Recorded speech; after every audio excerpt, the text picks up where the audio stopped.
Quem somos? De onde viemos? Para onde vamos? Tem algumas perguntas que fazemos quando crianças que não são respondidas e que a vida cuida de deixar para lá. A gente pensa, coisa besta, mas um belo dia, numa noite estrelada, olha para o espaço e lá do fundo retornam as perguntas. Quem somos? De onde viemos? Para onde vamos? Hoje, o mundo parece tão certo, com todas as técnicas e todas as respostas. Será ilusão? Sei lá. Só sei que a arte e a matemática são duas maneiras do homem responder perguntas sem resposta. O homem faz arte para viver. O homem faz matemática para viver. O homem faz contas e faz de conta. Quem somos? De onde viemos? Para onde vamos? Uma bela pergunta. Gauguin, um grande pintor, respondeu pintando. Da onde viemos? Quem somos? Para onde vamos? Se esta pergunta fosse feita a Pitágoras. Sabe quem é Pitágoras? Foi um matemático que viveu no século V a.C. Portanto, há 25 séculos, Pitágoras diria: tudo são números. Ele certamente diria hoje: somos cerca de 6 bilhões de pessoas andando no planeta. Temos, em média, 1,70 m. 2 olhos, um nariz, uma boca. Mas veja que curioso. Havia um matemático, lógico matemático inglês, que quando escrevia histórias usava o pseudônimo de Lewis Carroll. Ele escreveu este delicioso livrinho, Alice no País das Maravilhas. Há uma certa hora que Alice, fugindo da rainha de copas, não sabe para onde dirigir-se, olha para o gato e diz: para onde eu vou? Por favor, me ensine o caminho. E ele diz: para onde você quer ir? E Alice diz: para qualquer lugar. Ele diz: então escolha qualquer caminho. Quer resposta mais lógica do que essa? Isto é matemática. Toda vez que você contempla uma obra de arte, lê um poema ou conta para alguém uma história, mentalmente você faz matemática da melhor qualidade. Ao longo desta série você vai se surpreender várias vezes. Tem hora que você vai dizer: mas isto não é matemática. É sim. Fazer matemática, aquilo que você fez na escola também era matemática, mas é a parte mais aborrecida, mais técnica.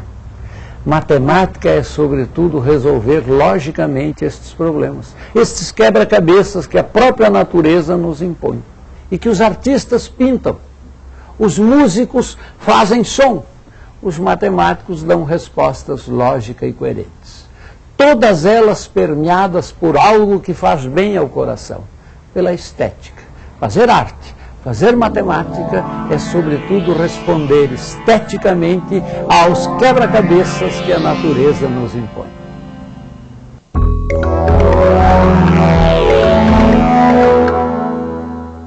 Quando vemos alguma coisa, estamos, na verdade, vendo a luz que reflete nela e chega aos nossos olhos. Ao observarmos alguém que passa, ao vermos um quadro ou quando assistimos um filme, nossos olhos estão, na verdade, captando imagens da realidade e levando-as para o nosso cérebro, onde elas se projetam, como num cinema, por exemplo. O cinema nasce da luz.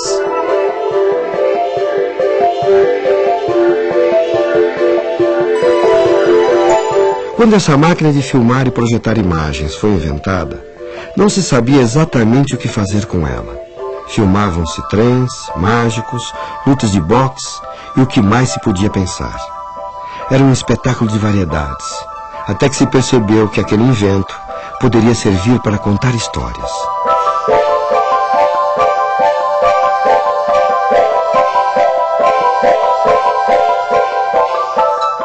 Mas você pode estar se perguntando: o que o cinema tem a ver com matemática? Então, aqui vai. Talvez quando criança, você tenha desenhado uma sucessão de bonequinhos no canto do caderno e ao soltar folha a folha, aqueles muitos bonequinhos ganhavam movimento, como se fossem um só. É essa a ilusão criada pelo cinema. e há por trás dela uma relação matemática muito simples. Se passamos uma imagem por segundo, vemos fotografias que se sucedem. Se aumentarmos a velocidade, pouco a pouco, começamos a ter a impressão de movimento, que fica perfeita quando chegamos a 24 quadros projetados a cada segundo. Nossas retinas mantêm congeladas as imagens que nelas chegam por alguns segundos, emendando umas nas outras, e nasce o cinema.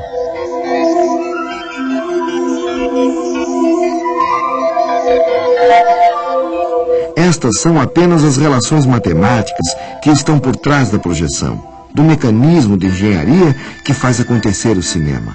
Mas o cinema é mais do que isso. Assim como outras artes e a matemática, a verdadeira mágica do cinema é a sua linguagem.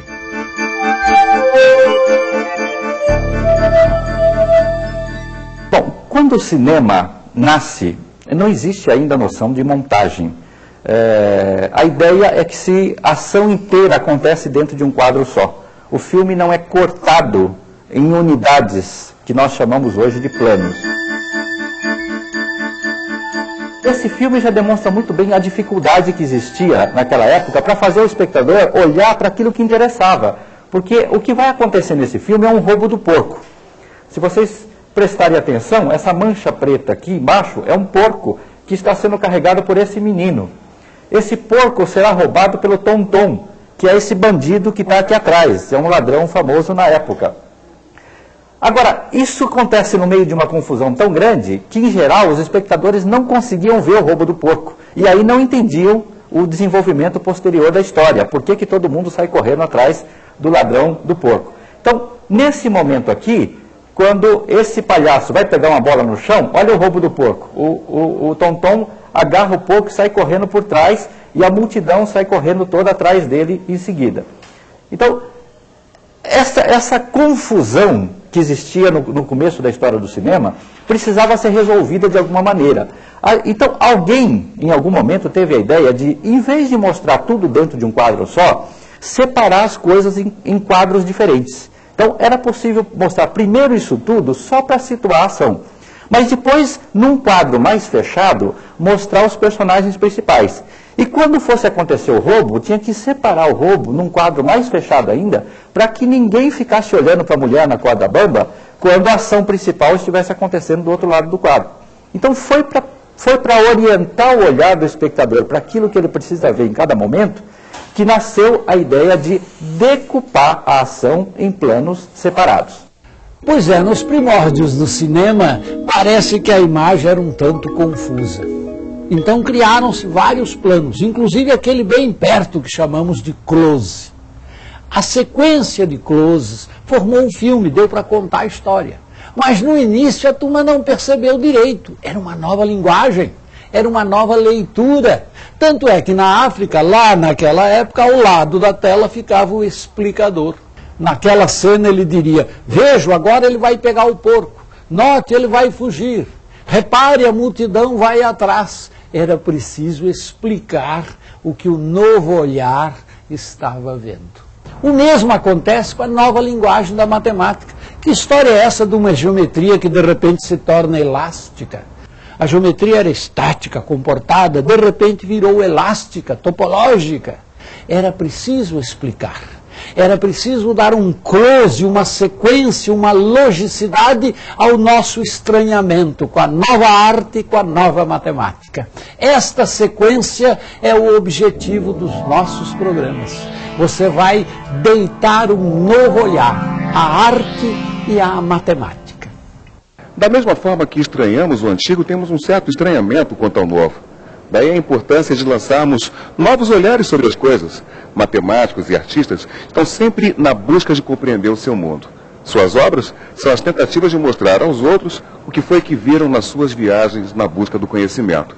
Esculturas, gravuras, a música, a arquitetura, cálculos, a geometria. Mas nem sempre de imediato entendemos aquilo que eles nos têm para contar.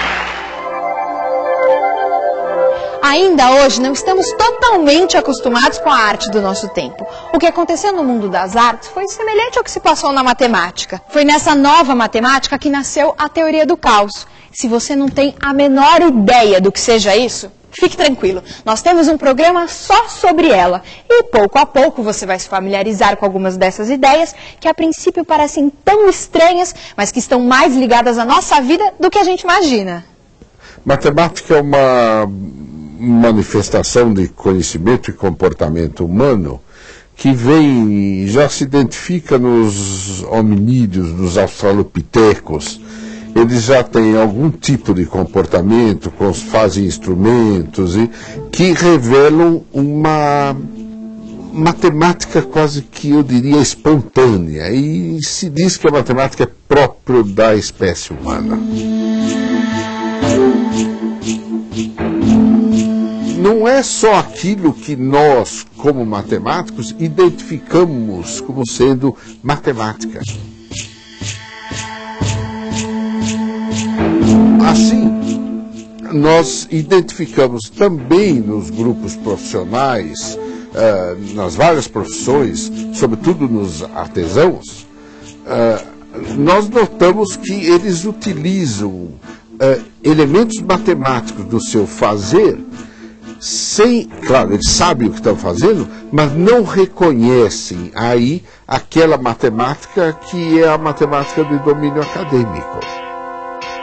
Um dos grupos onde isso a gente nota com muito mais força é entre os artistas.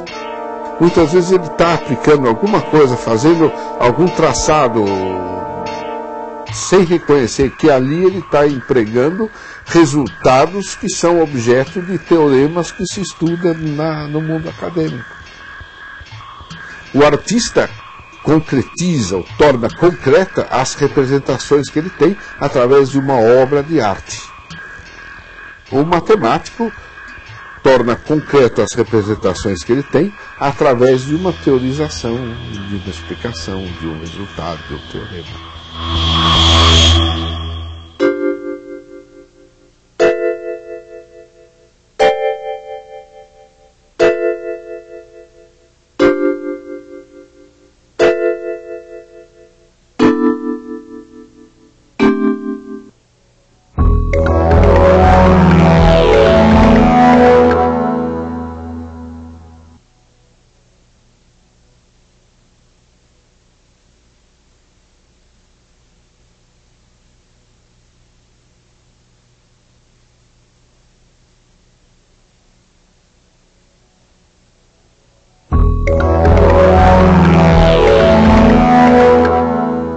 Uma obra de arte ou uma fórmula matemática podem ser portas para um novo conhecimento. Para isso, é fundamental lançar novos olhares sobre velhas coisas. No Arte e Matemática, nós queremos promover uma viagem através do tempo e buscar compreender, através da observação dessas diversas marcas, um pouco mais de nós mesmos. Ao olharmos um prédio como este, podemos ver mais do que o Museu de Arte Contemporânea de Niterói. Esse prédio circular, apoiado sobre uma única coluna, pode ser visto como o sonho do homem de ultrapassar seus limites, de se utilizar do avanço da técnica para realizar o desejo de ver um prédio crescer e se desabrochar como uma flor. É o resultado do desenvolvimento da inteligência humana ao longo de séculos e séculos. Aqui podemos enxergar um homem, o arquiteto Oscar Niemeyer, deixando a sua marca no tempo. E para que esse sonho fosse realizado, foi preciso muita matemática e também um excelente calculista.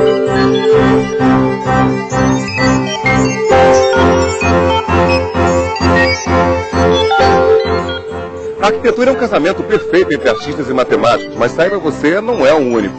Um movimento artístico chamado concretismo quis fazer uma arte exclusivamente baseada na beleza que existe na razão matemática. É mais um dos temas da nossa série.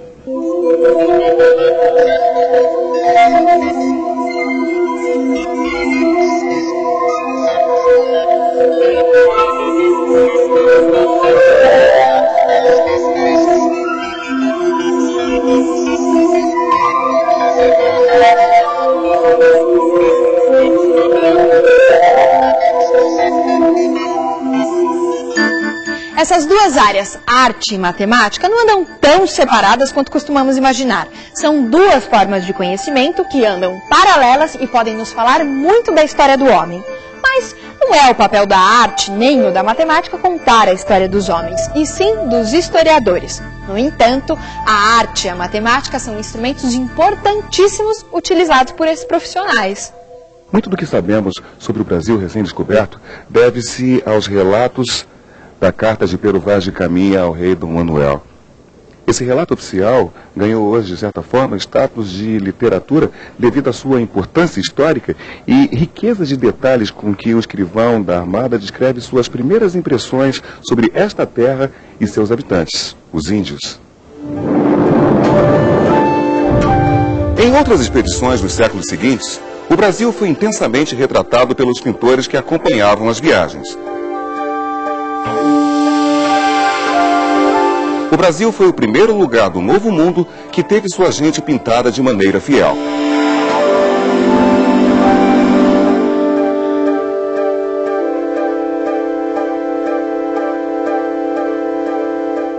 Mais tarde, Toné, Debré e tantos outros também retrataram o Brasil com imensa riqueza.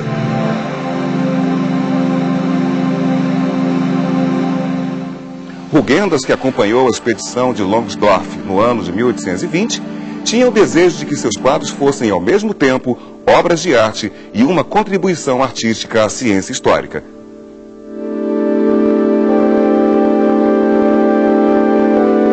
Repito aqui intencionalmente que se pode dar às descrições da natureza contornos determinados e todo o rigor da ciência, sem despojá-las do sopro vivificador da imaginação.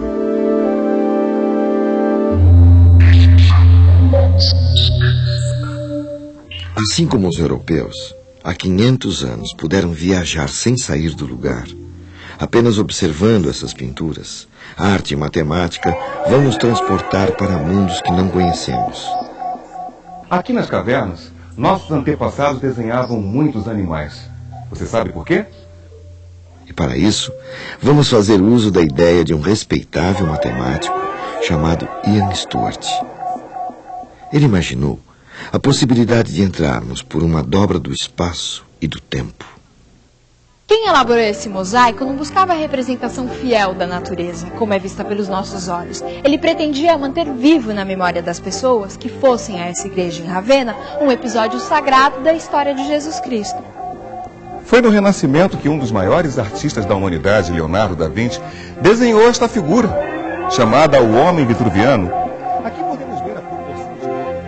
Por essa dobra do tempo imaginária, saltaremos no nosso programa de um lugar para outro na história. Mas será que esse homem primitivo riscava os ossos exclusivamente pela beleza, pela sensação estética criada pelos padrões? Essa é uma pergunta ainda. Assim, poderemos observar as diferentes formas de pensamento dos homens ao longo de sua trajetória até os dias de hoje, sem nunca esquecer que a história do homem é uma sucessão de fatos, um movimento contínuo. Na história humana é mais ou menos assim.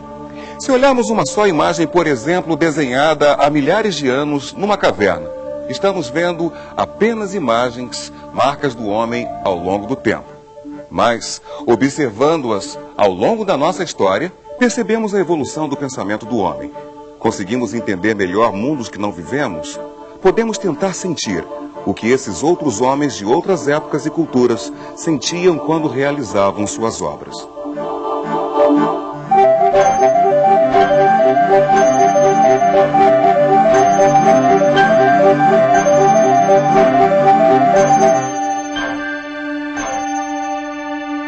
Não é uma série sobre a história da arte, de jeito nenhum. São conceitos, são ideias, são momentos que são discutidos em relação aos conceitos matemáticos. E isso eu acho que é muito interessante, porque cria uma tensão quando você passa da construção de Brasília para o movimento concretista. Além da construção de Brasília, os anos 50 marcaram a proximidade entre arte e matemática através do movimento concretista. Foi feito um recorte na obra dos artistas de momentos, de obras, de períodos em que tem a ver com o que está sendo discutido em relação à matemática. Da mesma maneira que o abstracionismo representou um rompimento com os padrões existentes na arte, na matemática, as novas teorias lançaram uma nova forma de ver o mundo. E uma das coisas interessantes foi procurar essas equivalências, esses paralelismos, na arte contemporânea brasileira. Quer dizer, o que a gente procurava não era artistas que trabalhassem com matemática, não eram artistas que fizessem conta para fazer o trabalho deles. Alguns deles se surpreenderam também de perceber tanta matemática no trabalho deles, outros não. A nossa ideia foi tentar procurar exemplos nas coleções dos museus brasileiros, mesmo os exemplos clássicos, exemplos das obras da Idade Média, do Renascimento e Barroco, etc. A coisa mais sensacional, ou talvez uma das mais sensacionais, foi encontrar centenas de filmes realizados por um professor de História da Arte, o professor Herbert Duschnes. Bom dia, eu sou Herbert Duschnes. Quando tinha uns 8 anos, a minha mãe me levou ao curso noturno de um eminente professor de História da Arte, Erwin Panofsky, mas ele disse que para analisar, julgar, criticar uma obra, é necessário conhecer o autor. Isso me levou, no fim, à maneira como trabalho, com filmes que retratam o homem vivo, como ele se movimenta no dia a dia, no seu ambiente, seja rua, seja paisagem, e daí a sua obra e ele. Nunca só a obra, e sempre o movimento como nós costumamos ver isso. Aí entrou a parte que estava fazendo ultimamente, de ser uma espécie de jornalista de arte, de viajar o mundo com minha câmera, que era a minha anotação visual, para eu apresentar o que está se passando no mundo. Onde havia uma novidade, com uma ideia nova, que eu julgava uma ideia de peso, de importância, aí fui eu atrás da minha câmera de filme. Eu não sou realmente nem producente, nem aspiro a ser autor de filmes, mas o filme era o meu documentário apoiando a teoria. É só uma ajuda minha para reforçar a impressão e emoção e memória dos ouvintes.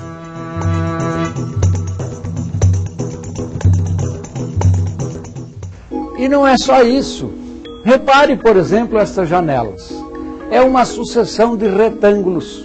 Certamente o arquiteto que as projetou foi beber em algo que os gregos no século V a.C. já haviam percebido. E que bem mais tarde, por volta de 1500 e tanto, quando o Brasil estava sendo descoberto, Da Vinci novamente impôs como critério de arte. É uma proporção, é um número de ouro. Mas não é só isso. E a harmonia que há na música? A matemática também está lá. E no tempo, vamos falar do tempo da matemática e no tempo das artes. Vamos falar do infinito. Lembram-se que não seja imortal, posto que é chama, mas que seja infinito enquanto dure. Vinícius de Moraes. E Castro Alves. Deus, ó Deus, há 1000 anos te mandei meu grito, que embalde corta o infinito. Será que o infinito do poeta e o infinito da matemática são os mesmos? São respostas à mesma indagação que a natureza nos impõe.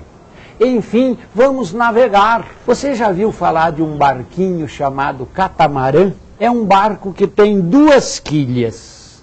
Na nossa metáfora, uma das quilhas é a matemática, a outra são as artes. Ambas estão ligadas por uma estrutura que as liga, que as mantém unidas, que as faz navegar bem. Para nós é a estética, é a beleza que há na racionalidade matemática, é a razão que há na beleza das artes. É, enfim, matemática e arte. Arte, matemática.